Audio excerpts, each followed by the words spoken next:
Hello everyone, अस्सलाम वालेकुम वरहमतुल्लाह। उम्मीद है सब लोग ठीक होंगे, अच्छे से होंगे। वेलकम टू एग्ज़ाम सक्सेस अड्डा। तो आज का जो हमारा लेक्चर रहेगा ये current affairs MCQs Feb month में जितने भी इंपॉर्टेंट एमसीक्यूज़ बनेंगे अभी तक वो हम यहाँ पे डिस्कस करेंगे। तो क्लास मेनली जूनियर असिस्टेंट के लिए हैं, जो हाई कोर्ट जूनियर असिस्टेंट है उसके लिए हैं।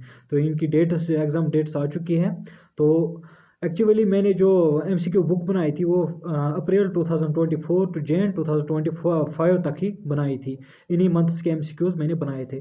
तो फैब वहाँ पे इंक्लूड नहीं था, मैंने सोचा फैब यहाँ यहीं से हम कवर कर लेंगे क्लासेस से। तो जिसको भी वो बुक लेनी होगी वो व्हाट्सएप पे मैसेज करना। अप्रैल 2024 टू जैन 2025 के मंथ्स जितने भी मंथ्स आते हैं बीच में उन सब के एमसीक्यूज बनाए हैं। अराउंड 1500 एमसीक्यूज होंगे, क्योंकि जो जूनियर असिस्टेंट का एग्जाम है उसमें 25 मार्क्स करंट अफेयर्स का ही है। तो हम अपनी क्लास की शुरुआत करते हैं।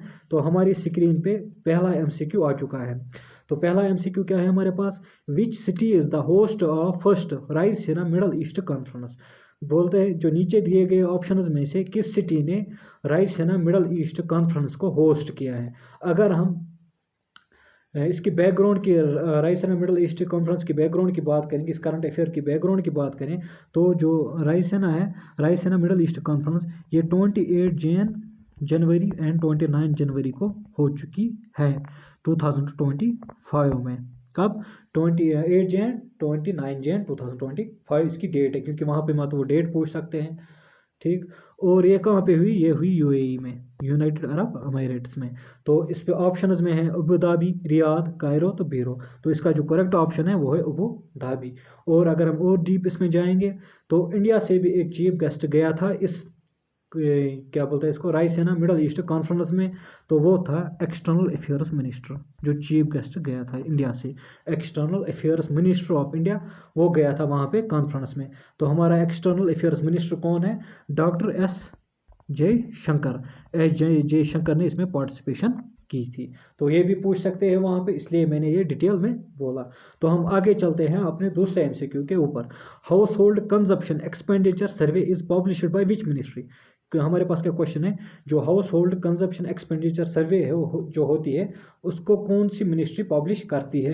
तो हमारे पास जो ऑप्शन है ministry of finance, ministry of statics and programme implementation, ministry of consumer affairs, ministry of rural development. तो इन ऑप्शंस में से कौन पब्लिश करती है? तो जो ये household consumption expenditure survey है ये पब्लिश करती है ministry of statics and programme implementation. तो इसमें डिटेल में जाने की जरूरत नहीं है। तो हम आगे चलेंगे अपने एक और एमसीक्यू के ऊपर। Who has been named as the pilot for Axiom mission 4 AX4। जो एग्जाम मिशन 4 AX4 जिसको हम बोलते हैं उसका पायलट किसको लिया गया? उस मिशन में किसको पायलट लिया गया? तो हमारा ऑप्शन जो हमारे ऑप्शन है वो है मोहन सिंह, नरेंद्र, अरुण कुमार दत्त और शुभांशु शुक्ला। तो अगर हम इसकी बात करेंगे, डिटेल में बात करेंगे, जो ये मिशन है, मिशन ऑर्गेनाइज किया है AX4 जो मिशन है ये ऑर्गेनाइज किया है एग्जॉन स्पेस और नासा के साथ कोलैबोरेशन करके ये मिशन उन्होंने लॉन्च किया है। तो इनमें ये क्या करेंगे, ये स्पेस एक्स ड्रैगन क्राफ्ट को लॉन्च करेंगे। Space x dragon space craft को लॉन्च इनको करना है। Space x dragon space craft, ये याद रखना, space x dragon space craft AX4 mission. और इनके जो एग्जाम मिशन के वो कोलैबोरेशन किन के साथ है? नासा के साथ है। जो space x dragon space craft है ये कहाँ से लॉन्च करेंगे? ये करेंगे नासा का एक सेंटर है, ठीक है, जहाँ से नासा लॉन्च करते हैं अपने स्पेस क्राफ्ट। नासा का एक सेंटर है Kennedy space centre. Kennedy space centre से ये लॉन्च करेंगे space x dragon space craft. कहाँ से? कैनेडी स्पेस सेंटर से लॉन्च करेंगे ये space x dragon space craft. तो जो इसका पायलट होगा एग्जाम मिशन का तो वो है शुभांशु शुक्ला। तो ये इंडिया का है शुभांशु शुक्ला। तो आप ऑप्शन में इसको करेक्ट कर देना। तो आगे चलते हैं। जो रिसेंट न्यूज़ में था, point Nemo which has seen in news is located in which ocean. बोलते हैं पॉइंट नीमो जो रिसेंटली न्यूज़ में चला है ये किस ओशन में लोकेट करता है, इसकी लोकेशन कौन से ओशन में? नीचे ओशन के नाम दिए गए हैं, Atlantic ocean, Pacific ocean, Arctic ocean, तो इंडियन ओशन। अब इन ऑप्शन में हमें बताना है। तो पॉइंट नीमो की अगर हम बात करेंगे तो ये है oceanic pole of inaccessible, oceanic pole of inaccessible, ठीक है, क्या बोलते हैं पॉइंट नीमो को हम? Oceanic pole of inaccessible, accessible नहीं है ये, तो ओशनिक पोल ऑफ इनएक्सेसिबल। यहाँ हम बोलते हैं इसको the farthest point from any land mass on earth, farthest point from any land mass on earth, farthest point from any land mass on earth, on earth. ठीक, तो अगर हम point नीमो की बात करेंगे तो पॉइंट नीमो साउथ पैसिफिक में है, तो यहाँ पे साउथ पैसिफिक नहीं है, यहाँ पे पैसिफिक ओशन है, तो हमारा जो करेक्ट ऑप्शन है, करेक्ट आंसर है वो आएगा पैसिफिक ओशन। तो पॉइंट नीमो क्या है? Point Nemo is oceanic pole of accessibility, accessibility. तो आगे हम चलते हैं, और अगर हम बात करेंगे, अगर यहाँ पे पॉइंट नीमो है कहाँ पे? पैसिफिक ओशन में। अगर हम यहाँ की लैंड मास की बात करेंगे, जो इसको नियरेस्ट लैंड मास है उससे ये कितना दूर है? 2688 किलोमीटर से, इसलिए इसको बोलते हैं फार्थेस्ट पॉइंट। ठीक, farthest point from any land mass on earth. तो हम आगे चलते हैं दूसरे एमसीक्यूज के ऊपर। Which country is the host of 9th Asian winter games? Which country is the host of 9th Asian winter games? तो ऑप्शन हमारे पास है चाइना है, इंडिया है, इंडोनेशिया है, मलेशिया है। तो अगर हम यहाँ पे बात करेंगे, जो 9th विंटर एशियन गेम्स वो चाइना होस्ट करेगा। तो ये कंक्लूड हो चुके हैं 7 to 14 फेब चाइना में winter Asian games, 7 to 14 Feb Asian winter games China में कंक्लूड हो चुकी है। तो अगर हम बात करेंगे तो इंडिया से टोटल मेंबर्स 88 गए थे चाइना, 88 मेंबर्स इंडिया से टोटल चाइना गए थे। उसमें 59 एथलीट्स थे जो विंटर गेम्स के लिए गए थे, एथलीट्स, एंड 29 उसमें थे ऑफिशियल्स। ठीक, और ये इस बार फर्स्ट टाइम इंडियन गवर्नमेंट ने, इंडिया ने इनको फुली फंडेड स्पॉन्सर किया था, अपने मेंबर्स को fully funded member, first time fully funded members को, इन मेंबर्स को फुली फंडेड स्पॉन्सर किया था। कौन से स्कीम के अंडर किया था? Assistance to national sports federation scheme, national sports federation scheme के अंडर अपने मेंबर्स को इस बार फुली सपोर्ट किया था, फुली फंडेड किया था। तो इस बार उन्होंने किया था winter Asian, 9th Asian winter games के अंदर। तो यहाँ पे चाइना आएगा। Which country is the host of 9th Asian winter games? तो इसमें ऑप्शन आएगा चाइना। तो आगे हम चलते, what is the primary objective of भारतीय भाषा पुस्तक स्कीम? बोलते हैं जो प्राइमरी ऑब्जेक्टिव, किसका प्राइमरी ऑब्जेक्टिव हमें बोलना है? जो भारतीय भाषा पुस्तक स्कीम है, इसका हमें प्राइमरी ऑब्जेक्टिव क्या है? जो भारतीय भाषा पुस्तक स्कीम। तो अगर हम इसमें अंडरग्राउंड की बात करें, जो भारतीय पुस्तक स्कीम, ये 2025-26 बजट में आई है। 2025 एंड 2026 बजट में ये स्कीम का जिक्र हुआ है। कौन से बजट में? 2025-2026 में, जो रिसेंटली बजट चल रहा था।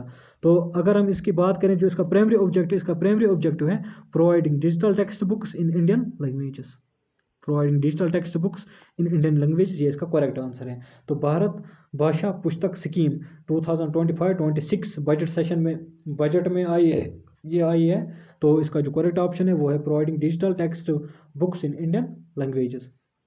हम अब दूसरे एमसीक्यू पे चलते हैं। जो Deepor Beel lake which was seen in the news is located in which state?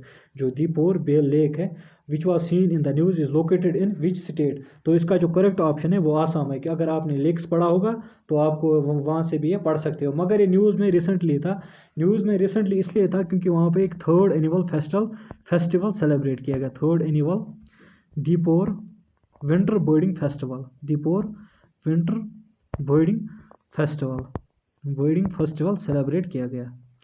3rd annual Deepor winter birding festival recently वहाँ पे सेलिब्रेट किया गया, इसलिए ये न्यूज़ में था। और यहाँ पे रिकॉर्ड है माइग्रेटरी बर्ड्स का, सबसे ज़्यादा यहीं पे विजिट करते हैं माइग्रेटरी बर्ड्स विंटर में, इसलिए ये न्यूज़ में था। माइग्रेटरी बर्ड्स सबसे ज़्यादा यहीं इसी लेक में आते हैं इंडिया में। तो आगे चलते हैं हम अपने एक और एमसीक्यू पे। What is the name of mission recently announced by Indian government for development of small modular reactors. तो जो मिशन का नाम क्या है जो रिसेंटली इंडिया गवर्नमेंट ने अनाउंस किया for development of small modular reaction, क्या बोलते हैं, रिएक्टर्स। तो ऑप्शन है हमारा आत्मनिर्भर nuclear mission, green energy nuclear plant, nuclear energy mission, sustainable atomic energy plan. तो इसमें जो करेक्ट ऑप्शन है वो है न्यूक्लियर एनर्जी मिशन। तो रिसेंटली फाइनेंस मिनिस्टर ने 20,000 करोड़ का अनाउंसमेंट किया है स्कीम के लिए। कितना इस मिशन के लिए? 20,000 करोड़ फाइनेंस मिनिस्टर ने इसमें अनाउंसमेंट किया है। तो आगे हम चलते हैं एक और एमसीक्यू के ऊपर। Bart de Wever has been elected as Prime Minister of which country? Bart de Wever has been elected as Prime Minister of which country? जो Bart de Wever है, नीचे ऑप्शन हमारे पास है बेल्जियम, फ्रांस, इटली, जर्मनी। इनमें से किसका prime minister Bart de Wever बन चुका है रिसेंटली? तो अगर हम इसकी बात करेंगे तो इसका जो करेक्ट ऑप्शन है बेल्जियम का है। बेल्जियम ये कब बना? 3 फेब को, 3 फेब 2025। 3 फेब 2025 में बार्ट डी वेवर बेल्जियम का प्राइम मिनिस्टर बना और इसने किसको रिप्लेस किया? अलेक्जेंडर क्रू को, अलेक्जेंडर क्रू। ठीक, और ये किसके इसके अंडर बना है प्राइम मिनिस्टर? पीएम किसके अंडर बना है? किंग, वहाँ पे किंग है, किंग फिलिप। जो ऑथ होते हैं, जो ऑथ सेरेमनी होती है वो इसने किंग फिलिप के अंडर ली है। तो ये किंग फिलिप भी याद रखना। तो Bart De Wever has been elected as prime minister of which country? तो इसने बेल्जियम कंट्री का प्राइम मिनिस्टर बन चुका है, 3 फेब को बना है और इसने रिप्लेस किया है अलेक्जेंडर क्रू को। ठीक, और जो इसने क्या बोलते हैं इसको, जो ऑथ सेरेमनी है वो किसके अंडर इसने ली है? किंग फिलिप के अंडर। तो हम आगे चलते हैं। Who has been posthumously honored with the साहित्य academic award 2024 in the Dogri language category? तो डोगरी लैंग्वेज कैटेगरी में साहित्य अकेडमिक अवार्ड 2024 किसको दिया गया? तो यहाँ पे जो ऑप्शन है महादेव, क्या बोलते हैं, चमन अरोरा, गुलजार सिंह, नमिता। तो इसमें जो करेक्ट ऑप्शन है वो है चमन अरोरा। चमन अरोरा को डोगरी लैंग्वेज कैटेगरी में साहित्य अकेडमिक अवार्ड 2024 दिया गया। उसने उसकी जो बुक लिखी है, उसकी जो बुक है उसी के लिए उसको दिया गया है। उसकी बुक का नाम है एक क्या बोलते हैं उस बुक को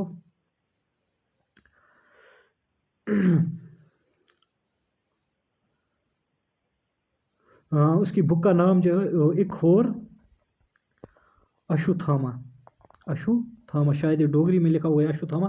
क्या बोलते हैं इसको? Who has been posthumously honoured with Sahitya academic award 2024 in the Dogri language category.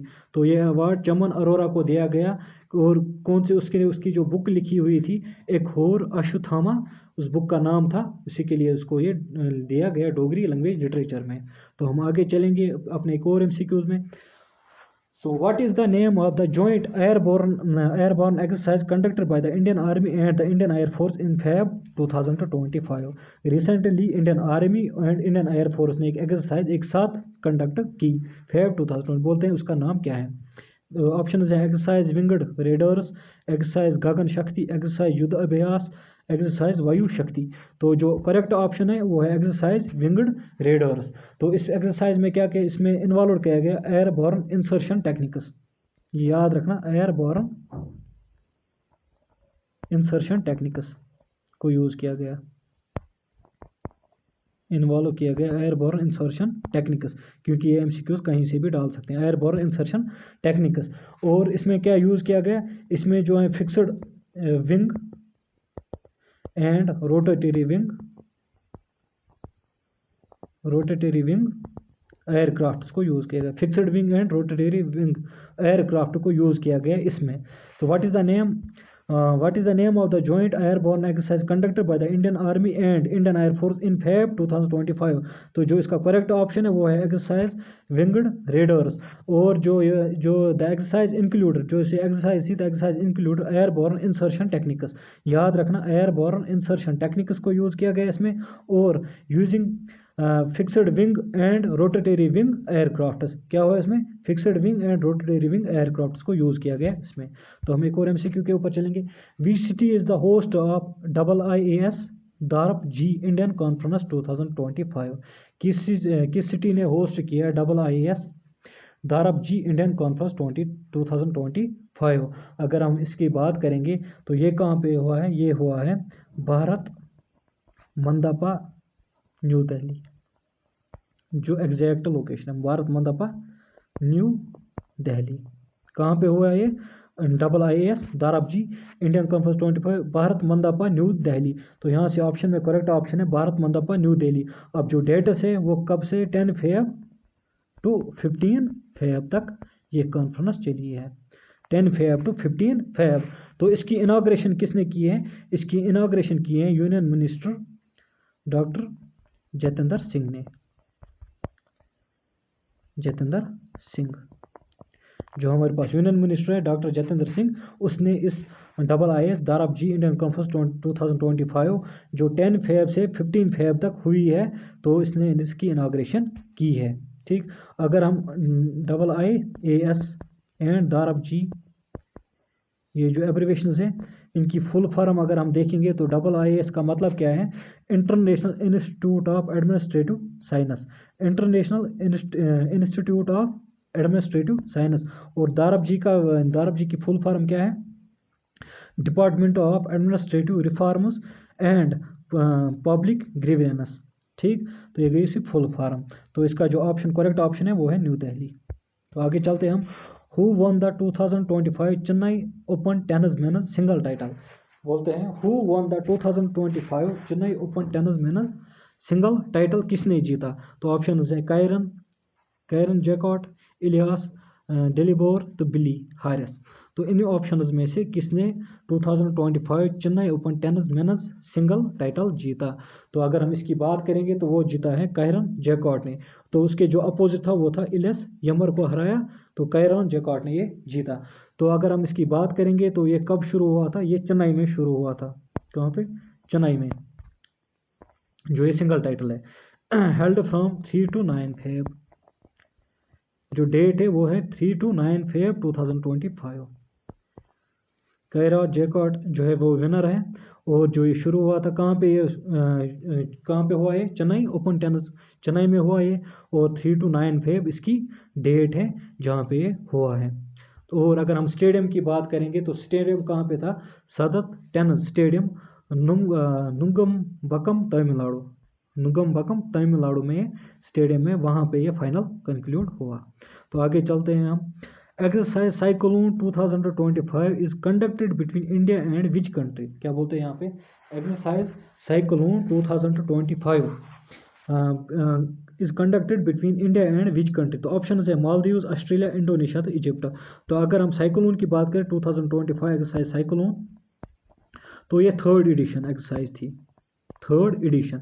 इससे पहले 2 हो चुके हैं। जो 3rd एडिशन ऑफ साइक्लोन था ये इंडिया एंड इजिप्ट के दरमियान हुआ। कहाँ पे, राजस्थान में, जो स्टेट है वो राजस्थान। लोकेशन अगर की बात करें कहाँ पे कंडक्ट हुई, राजस्थान में हुई है ये। 10 to 23 फेब तक चलेगी, 10 से शुरू हुई है, 10 फेब से शुरू है, 23 फेब तक चलेगी ये कंटिन्यू। और राजस्थान में किस जगह हुई है ये, राजस्थान में ये महाजन फील्ड फायरिंग रेंज, महाजन फील्ड फायरिंग रेंज।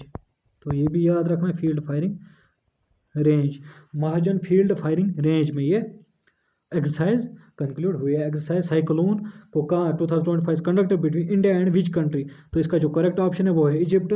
तो ये एक्सरसाइज कब शुरू हुई है, 10 to 23 फेब तक चलेगी, 10 फेब से शुरू हुई है, 23 फेब तक चलेगी। तो ये है 3rd edition of Cyclone, exercise Cyclone की ये 3rd एडिशन है। और अगर हम इसकी जो लोकेशन की बात करेंगे तो कहाँ पे हो रही है, इस टाइम राजस्थान में हो रही है। और अगर हम आगे बढ़ेंगे तो राजस्थान में कहाँ पे हो रही है, Mahajan field firing range, field firing range. ठीक है, ये याद रखना। तो यहाँ पे आप टिक करोगे इजिप्ट को। तो आगे चलते हैं हम, which country is the host of artificial intelligence action समिति 2025। Which country is the host of artificial intelligence AI action समिति 2025। तो ऑप्शन है फ्रांस, इंडिया, रशिया, तो यूनाइटेड स्टेट्स। कौन कौन से ऑप्शन है हमारे पास, फ्रांस है, इंडिया है, रशिया है, तो United states.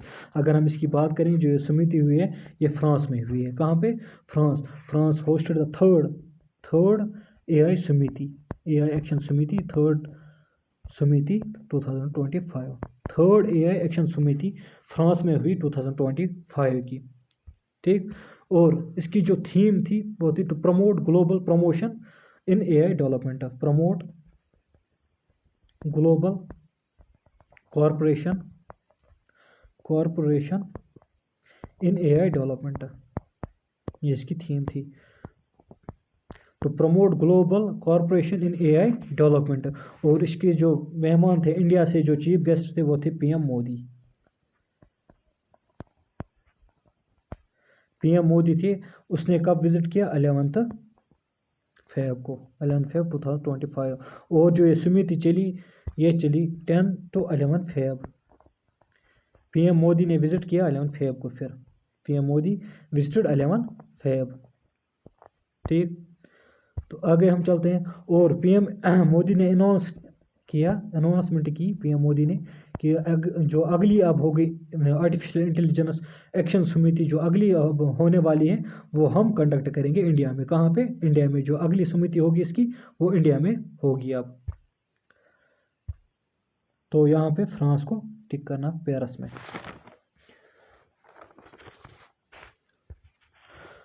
Which city is the host of world government समिति 2025? क्या बोल रहे हैं? विच city is the host of world government समिति 2025? ऑप्शन है Paris France, Dubai UAE, new Delhi India, Beijing China. अगर हम गवर्नमेंट समिति GS 2025 शॉर्ट में लिख रहा हूँ की बात करेंगे, GS समिति की बात करेंगे, यह है 12th गवर्नमेंट समिति। 12th, इससे पहले 11 हो चुके हैं, ये थी 12th गवर्नमेंट समिति। यह हुई है 10 फेब to 13 फेब, किन डेट्स के दरमियान?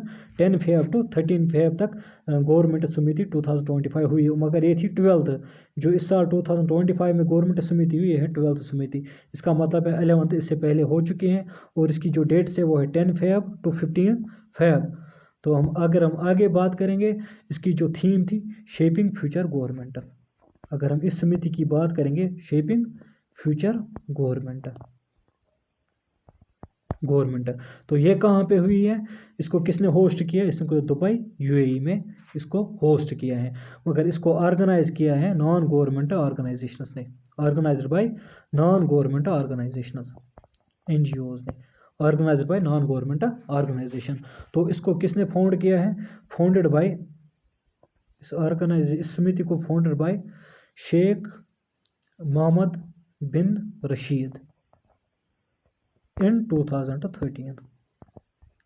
जो इसका फाउंडर है गवर्नमेंट समिति, जो गवर्नमेंट समिति हो रही है, इसका जो फाउंडर है शेख मोहम्मद बिन रशीद इन 2013, फाउंडेड बाय शेख मोहम्मद बिन रशीद इन 2013। जो इस साल की जो समिति हुई है वो है 12th गवर्नमेंट समिति 2025 में हुई। तो ये कब हुई? ये हुई है 10 फेब 2025 to 13 फेब 2025। ठीक, तो जो इसकी थीम थी वो थी shaping future government. What is the rank of India in the world bank? अगला जो MCQ है हमारा, what is the rank of India in the world bank logistics performance index, LPI index में इंडिया की rank क्या है? LPI index की अगर हम बात करें तो इंडिया की रैंक 38th रैंक है, LPI इंडेक्स। अगर हम करेंगे बात इंटरनेशनल शिपमेंट की, इंटरनेशनल शिपमेंट, तो इंडिया की रैंक है 22 वर्ल्ड में, 22nd वर्ल्ड वाइड। तो अगर हम इंटरनेशनल शिपमेंट्स की बात करेंगे तो इंडिया रैंकड 22nd वर्ल्ड। तो अगर हम लॉजिस्टिक्स की बात करेंगे तो ओवरऑल लॉजिस्टिक्स की बात करेंगे तो इंडिया की जो रैंक है वो है 38th। ठीक, कितनी है रैंक इसकी? LPI की रैंक इंडिया की 38th। तो अगर हम इंडियन पोर्ट्स की बात करेंगे, जो turn around time Indian ports, यहाँ पे ज़रूरी लिखना, Indian ports turn around time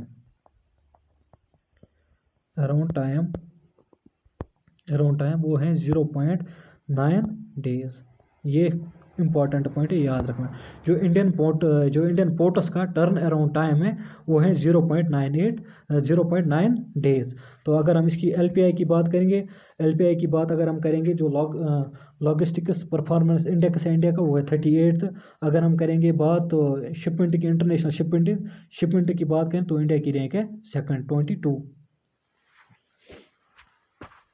तो ठीक है, यहाँ पे एमसीक्यूज हम आज ख़त्म करेंगे। और यहाँ पे मैं बोल रहा हूँ, जिसको भी करंट अफेयर्स एमसीक्यूज की बुक चाहिए अप्रैल 2024 टू जैन 2025, वो व्हाट्सएप पे मैसेज करना। वो यहाँ पे मैं नंबर लिख के रख सकता हूँ 6005477688। इस पे मैसेज करना, तो वहाँ से वो बुक ले सकता है। तो ठीक है, ये जो ये था अराउंड 14 फेब तक, 15 फेब तक जितने भी एमसीक्यूज इंपॉर्टेंट थे वो हमने इसमें कवर किए हैं। और 15 फेब टू 28 फेब तक जितने भी एमसीक्यूज आएंगे वो हम नेक्स्ट लेक्चर में, जिसके बाद जो नेक्स्ट लेक्चर अब आएगा उसमें वो एमसीक्यूज कवर कर लेंगे। उसके बाद आपको एमसीक्यू पढ़ने की ज़रूरत नहीं है। अब जिसको भी बुक लेनी होगी वो मेहरबानी करके व्हाट्सएप मैसेज करना, वहाँ से मैं आपको